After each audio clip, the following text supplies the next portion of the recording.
Galera, antes de falar sobre os assuntos que eu quero falar nesse vídeo, um assunto que me preocupou bastante na entrevista do Vojvoda e o fim da novela Souza, que o Diário do Peixe acaba de divulgar, eu gostaria de agradecer a todos vocês que estiveram presentes na minha primeira jornada. A audiência foi mais alta do que eu imaginava para uma primeira jornada, mas foi uma jornada muito difícil, né?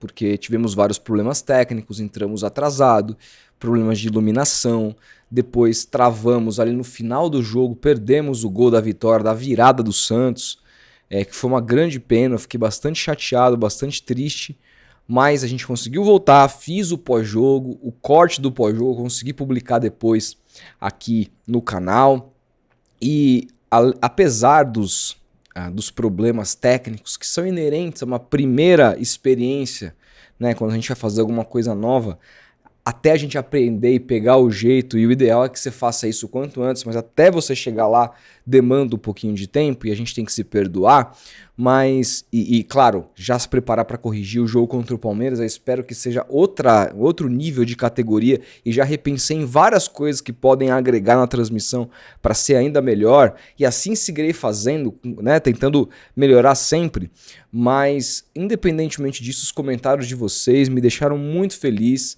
e com entusiasmo para continuar, não só com relação à minha ideia, com relação ao que foi a jornada, mas também com relação ao Murilo. O Murilo é um cara que, bom, muita gente não conhece, a grande maioria das pessoas não conhece. Eu conheço a narração do Murilo há muitos anos, ele tentou a carreira como narrador durante muito tempo em web rádios pequenas, começou lá no Taboão da Serra e nunca teve a oportunidade que merecia. Hoje eu estou tendo a possibilidade de dar essa oportunidade para ele, mostrar o talento dele. Graças a Deus eu tenho condição de contratá-lo, de pagar um pequeno valor daquilo que ele merece, mas ele merece muito mais do que isso e eu tenho a honra de poder estar dando esse espaço aqui para ele poder chamar a atenção de grandes veículos. Esse cara ainda, para mim, na minha opinião, ainda vai muito longe.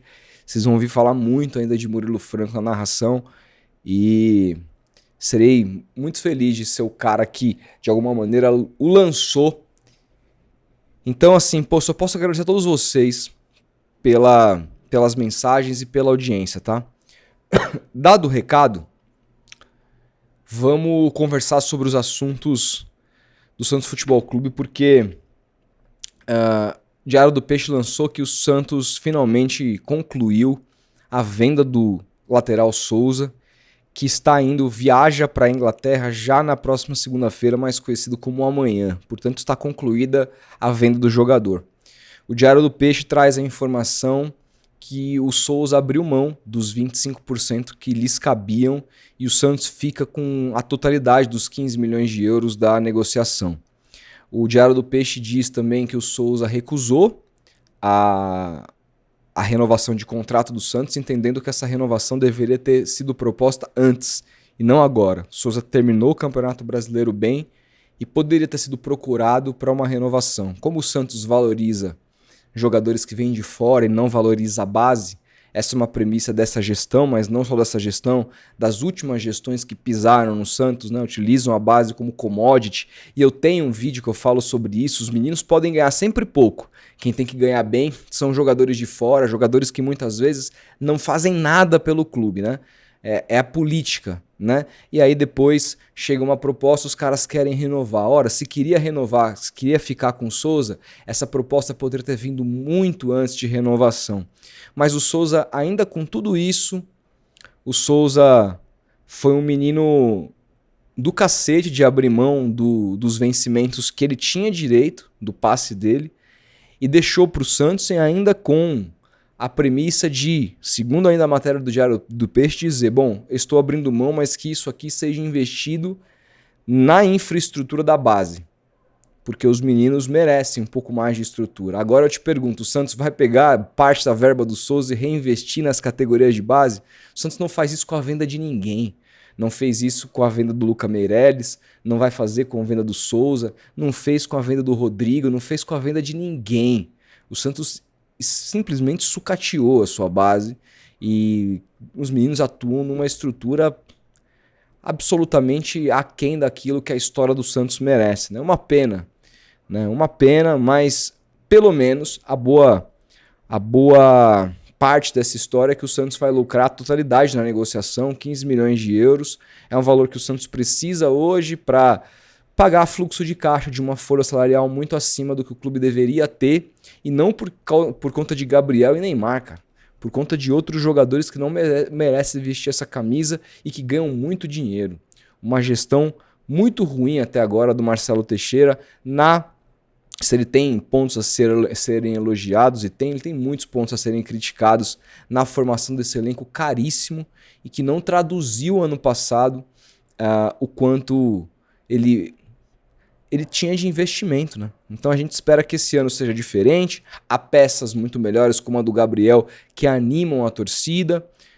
A gente espera que seja um ano completamente contrário do que foi 2025.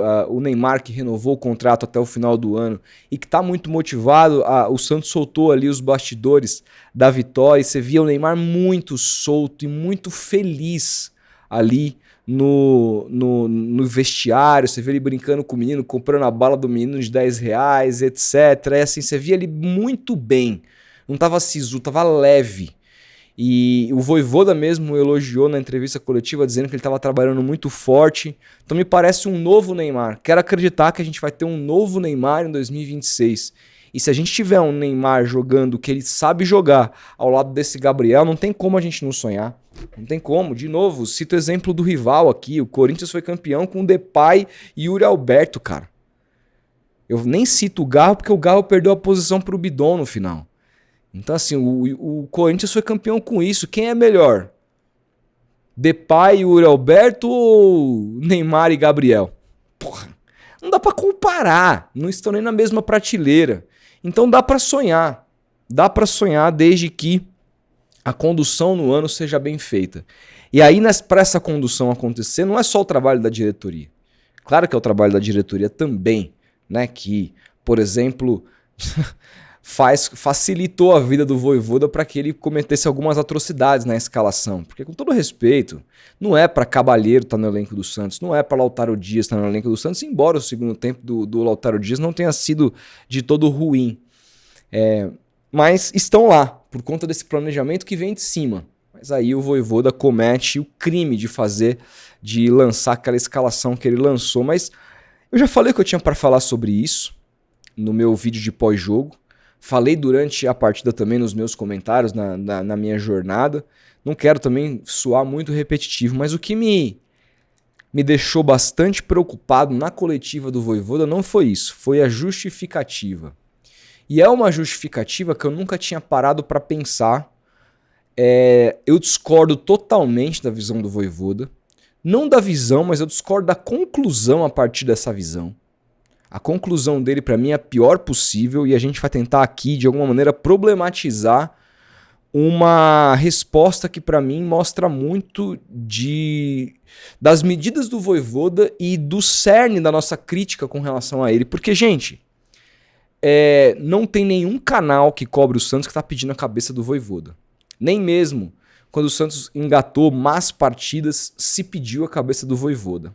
Se entendeu em todo momento, independentemente da situação do Santos no campeonato passado, que brigava para não cair, que ele tinha que ser mantido até o final, e aí, portanto, decidiu o que faz com ele no final do Campeonato Brasileiro. Eu, nesse canal, disse, inclusive, que se o Santos caísse, eu manteria o Vojvoda, porque acho que se o Santos tivesse caído para a Série B, o Santos não teria capacidade de atrair um treinador melhor do que o Vojvoda. Então, não se trata aqui de achar que o Vojvoda não é o técnico ideal, etc e tal. Se trata da gente saber que mesmo tendo um técnico que a gente quer que continue, há momentos de se fazer críticas. É absolutamente natural. Até o Abel Ferreira, que está há 5 anos no Palmeiras, de vez em quando apanha pra caramba dos torcedores. É o correto. Teve um jogo, inclusive, que gritaram: "Ei, Abel, vai tomar suco de caju." Caramba, em 2026, Rodolfo, você tá parando de falar palavrão? Isso eu não prometo, mas quero falar menos. Muitas mensagens de gente que assiste vídeos com seus filhos, filhas, esposas e que às vezes fica constrangido com os meus palavrões. Prometo tentar melhorar. Tem algumas coisas que eu não controlo, porque quando eu começo a ficar puto, nervoso, solto, cara, da minha personalidade. mas eu vou tentar me controlar um pouco mais, tá? Feita essa promessa, voltando ao assunto, a gente precisa criticar quando a gente acredita que tem que criticar o treinador, ainda que a gente não queira a sua cabeça. Essa é uma premissa que o torcedor não pode confundir. Ninguém absolutamente ninguém, nem mesmo Neymar, está livre de críticas. Ninguém está livre de críticas. Ponto. O Vojvoda ontem, numa resposta, eu não me lembro agora pra quem, não sei se foi pro Leonardo Jardim. Leonardo não é Leonardo Jardim. Edu Jardim. Eu não sei se foi pro Edu Jardim que ele respondeu isso. Pode ser que tenha sido. Me perdoa o repórter que fez a pergunta, se não foi o Edu Jardim. Mas fez uma pergunta muito boa, que é uma dúvida que todo torcedor do Santos tem e eu sempre tive, que é por que o Vojvoda sempre coloca os meninos nos momentos mais duros. Ontem, por exemplo, tudo se apresentava com o Santos começando uma nova temporada, sem o peso de estar brigando contra o rebaixamento, o estádio lotado, uma contratação do Gabriel, a torcida tranquila. Cara, era um ambiente tranquilo para ele lançar os meninos, né? Se ele não tinha ponta esquerda, ele tinha que improvisar alguém. No final, ele acabou não improvisando o Lautaro ali no primeiro tempo, ele acabou colocando o Cabaleiro ali, mas independente. Cara, o Cabaleiro que não servia pra ele na temporada passada, se não servia, por que não dar espaço pro Matheus Xavier já começar o jogo? E na direita, o Robinho. Esquece Lautaro e Cabaleiro. Sabe, era uma coisa assim, jogando em casa, óbvia, dá os minutos pros moleques, né? Por que aí o Santos tá perdendo, começa a colocar os moleques? Por que os moleques entram na fogueira? O que a gente entende, né? Que isso é prejudicial pro moleque. No momento que aperta, não é nesse momento que o moleque tem que entrar. O moleque tem que entrar na boa, e ir pegando cancha, e ir se desenvolvendo, para quando, claro, chegar no momento de pressão, ele saber como agir. O Vojvoda pensa diferente. O Vojvoda coloca os meninos com o problema acontecendo como método. E ele deixou isso muito claro na coletiva. O que ele diz? Ele diz o seguinte: eu percebi que a torcida do Santos apoia muito mais os meninos do que os jogadores que são de fora. Ele não está errado. É uma conclusão que ele teve. Então, portanto, quando às vezes o caldo entornou, quando às vezes a situação do Santos está mais difícil, eu prefiro colocar um menino do que colocar um cara que vem de fora, porque se eu coloco um cara que vem de fora na primeira jogada dele, que ele erra, já começa a vir um da arquibancada, um ruído da arquibancada. E o menino isso não acontece, então para o time isso é melhor, que os meninos estejam ali na hora H. Primeiro que assim, isso diz muita coisa, tá? Isso diz muito sobre a característica do torcedor da Vila Belmiro, que a gente pode ter como a característica do torcedor do Santos, mas eu não acho que seja. E aqui eu sei que eu vou apanhar muito por dizer isso, mas é um tipo de comportamento da torcida do Santos de Santos. É um tipo de comportamento, esse tipo de comportamento do cara errar uma, duas bolas e já começar a chiar em cima de um jogador, igual faziam com o Guilherme, igual eu tinha certeza que fariam com o Rony se o Rony fosse contratado, é o típico comportamento de Vila Belmiro. Isso quando o Santos jogava no Pacaembu, nos vários jogos que eu já fui ao longo da minha vida, no Morumbi, ou quando o Santos jogou até na Arena Corinthians recentemente, isso passou longe de acontecer. É uma torcida com outra característica, uma torcida que vai, eu não sei, gente, se é porque é uma torcida que não tem tanto costume de estar quarta e domingo no estádio, mas é uma torcida que apoia mais. Então eu não consigo dizer se esse comportamento da Vila Belmiro é uma coisa geral do Santos ou se é uma coisa exclusiva da torcida de Santos, que é uma torcida que, tá muito acostumada com times muito gloriosos, e aí quando vê um perninha de pau ali, um cara que pisa na bola já começa a chiar. Fato é que é um fenômeno que acontece na Vila Belmiro e o próprio Vojvoda percebe isso, tanto que ele falou na coletiva. E aí o Vojvoda fala que nesse momento é melhor ele colocar um moleque porque a torcida tem um pouco mais de receio de pegar no pé do menino, então a atmosfera do time começa a ficar mais tranquila para uma eventual remontada, para uma eventual virada. Só que isso, não estou dizendo que ele está errado, eu entendo o raciocínio dele, só que isso é ruim para os meninos. Eu sei que por um lado você colocar os meninos sempre nessa situação vai criando casca, o moleque vai sempre entrando numa situação difícil, vai criando casca, ele vai aprendendo a lidar com a adversidade. Nesse aspecto, eu até concordo com o Vojvoda, mas não é assim que você faz a transição da base para o profissional.